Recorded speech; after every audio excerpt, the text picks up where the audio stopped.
with a breaking news alert. Good morning, I'm Sherman Chow. We continue to follow the latest out of the deadly hill country flooding. Kerr County officials speaking now. Let's listen in.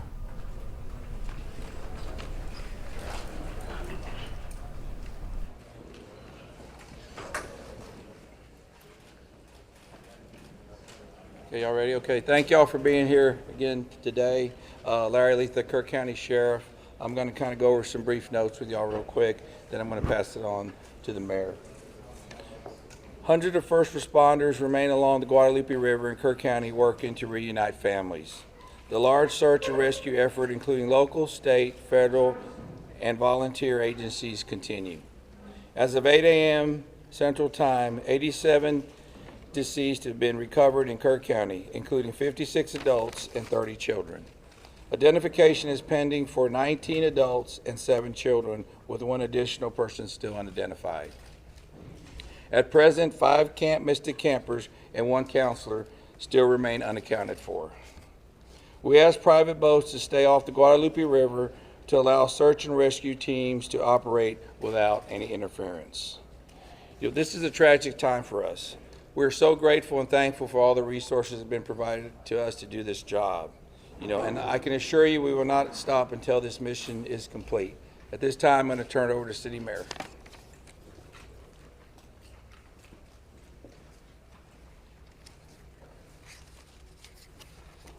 Thank you for being here. I'm Joe Herring Jr. I'm Mayor of the City of Kerrville. I want to reassure our community and those families that the city, the county, the state, and the federal experts are working together, not separately, but as one team. If you go inside the Emergency Operations Center, you don't see silos.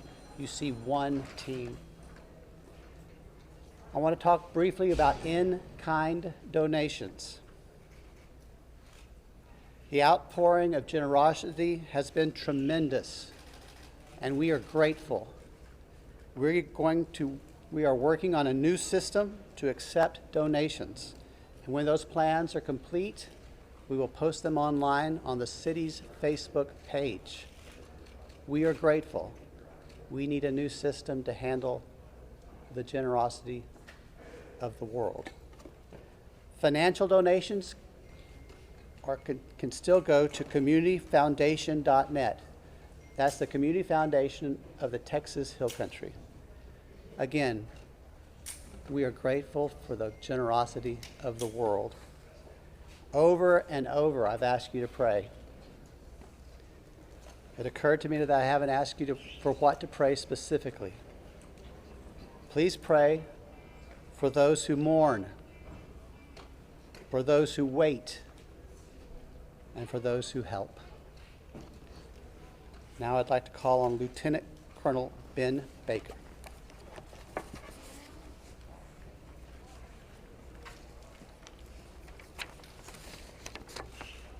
Morning, everyone. Thank you for being here.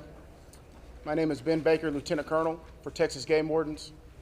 I'd like to start out by thanking the Mayor, Sheriff, Chief, our local state partners, Texas Department of Public Safety, and the many others that have responded to this tragic event.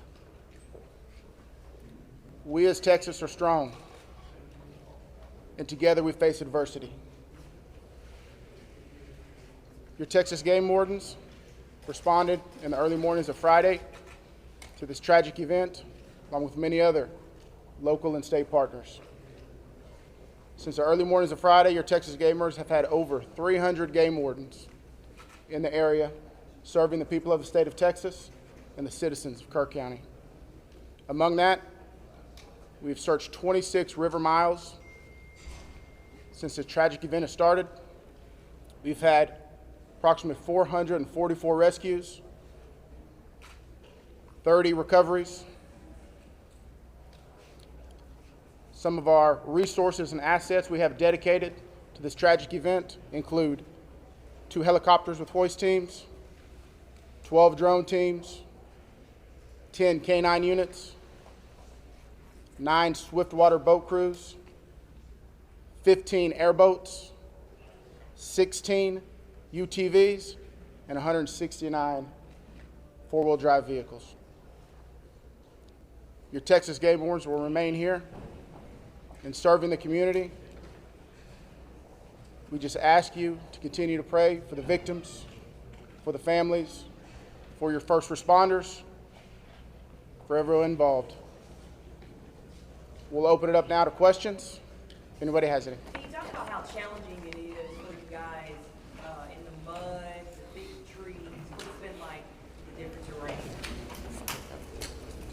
No, thank you for that question. Extremely challenging. You know, we've got, of course, your Texas Game Wardens out there, your local, your state partners, Texas Task Force 1. We've got the National Forest Service out there. We've got A&M Forest Service. We've got numerous responders with specialized capabilities where we've got these large pile of debris. And with our canines and you know, when we're trying to make these recoveries, these large piles can be very obstructive. And to get deep into these piles, it's very hazardous. And those specialized teams have to go in there layer by layer because our first responders, also the safety of them is concerned. So it's extremely treacherous, time consuming, it's dirty work, the water's still there. So we're having to go layer by layer, peeling these off to make those recoveries. So we're... What about mentally? Like when you guys stumble across someone who may be deceased, how do you process that? Absolutely. We process it the best we can. We have professionals in place, our crisis intervention team. All the agencies have some members representing there, and officer wellness is a first responder wellness is a key component to these operations. So we're maintaining and monitoring our officer wellness, our first responder wellness. We're making sure they have the support. It's very tragic whenever you see human life, but to see a child and that loss of life is extremely tragic.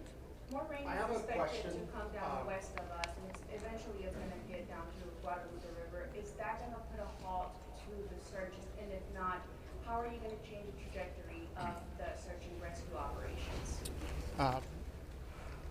So with the water coming down, that is always a concern, and I'm sure you've been monitoring the last couple of days where we've had some reports of maybe some additional water coming in.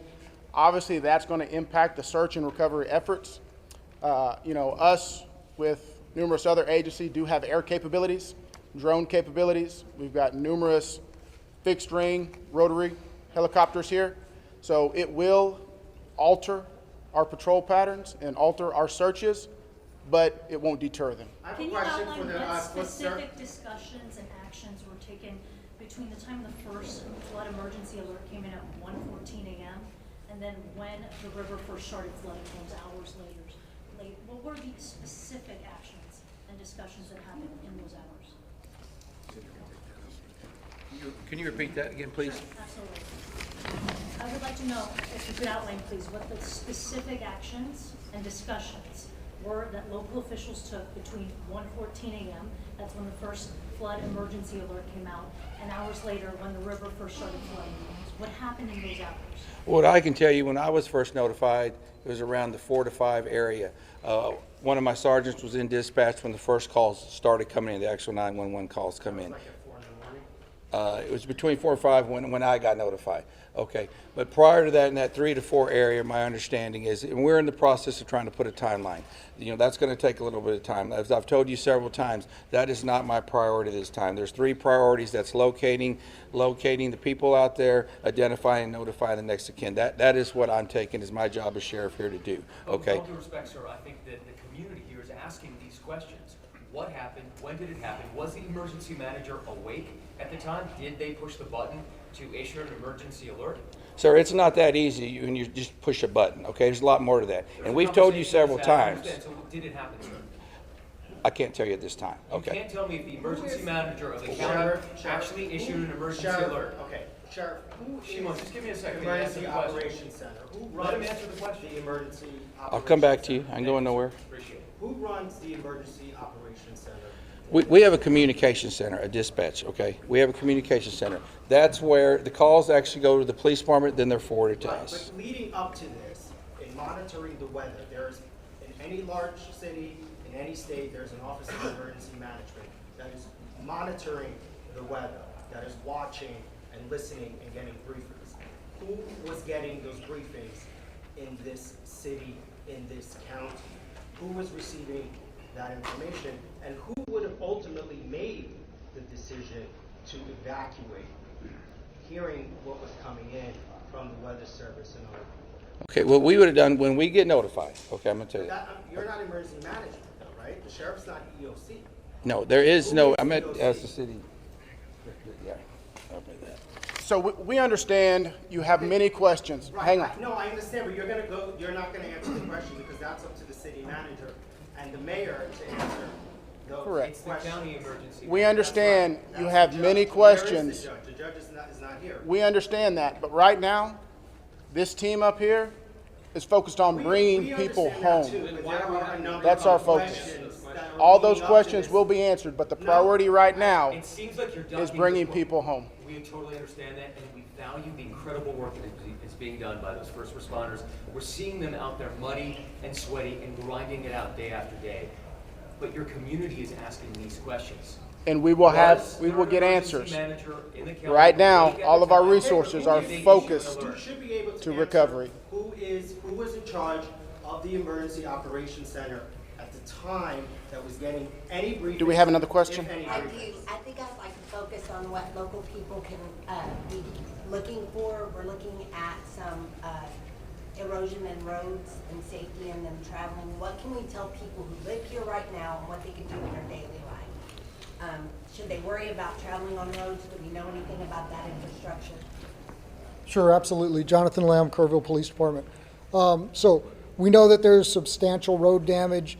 Some roads have been closed for safety. We've got crews out there in the county shoring them up and making sure that people can travel to and from. What we're asking for the public to do to assist us is if they believe that they have seen someone, a victim, notify emergency services. Call 911, let us know, or use our non-emergency numbers, area code 830-257-8181. Contact our dispatch team and we will send officers out there. We also ask folks to limit their travel.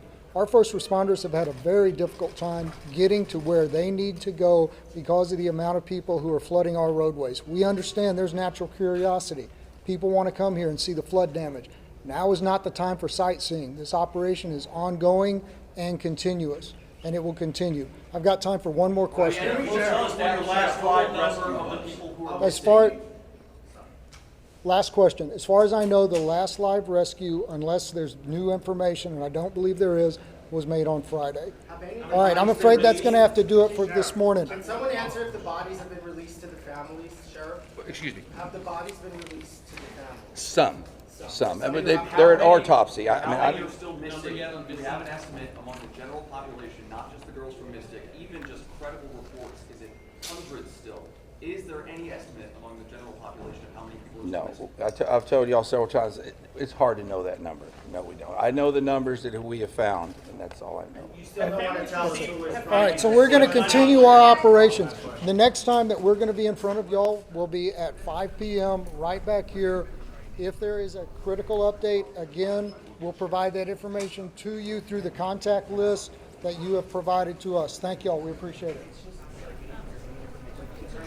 You have been listening to a press conference by Kerr County officials as well as state officials, the game warden, talking about, of course, the Texas Hill Country flooding. Here are the big takeaways. Statewide, 104 bodies have been recovered so far, 87 of them in Kerr County. 5 campers and 1 counselor from Camp Mystic remain unaccounted for. If you were listening, you heard towards the end the questioning got somewhat heated. This is probably the first time this kind of confrontation has occurred between the public officials and the reporters, who would say that the community is asking questions about who was in charge of the Emergency Operations Center and what was the timeline, what kind of response did they have in the early hours of the morning on July 4th when this tremendous flooding took place. The public officials saying that there will be time to answer those questions right now, that they are focused on search and recovery. Other notes, the Texas game warden, the lieutenant colonel, saying that there were 444 rescues done by their organization and that the searchers have so much to go through. A big issue is the tremendous amount of debris along the riverside, and that they have to peel back each layer of debris to go through that for recovery efforts. And then finally, the mayor of Kerrville saying that they are coordinating a new kind of system to handle, quote, the generosity of the world, because donations have been flooding in, and they need to find a way to make that as effective as possible in terms of sorting everything and then delivering it. He reminds folks that if you want to make a cash donation, communitydonation.net is available. And he asks again for prayers. This time he said, I thought I did not ask you specifically what to pray for, so I ask you to pray for those who mourn, for those who help, and those who wait. We'll be back with updates on KHOU 11 News at noon, and of course you can continue to follow us online. We will see you then.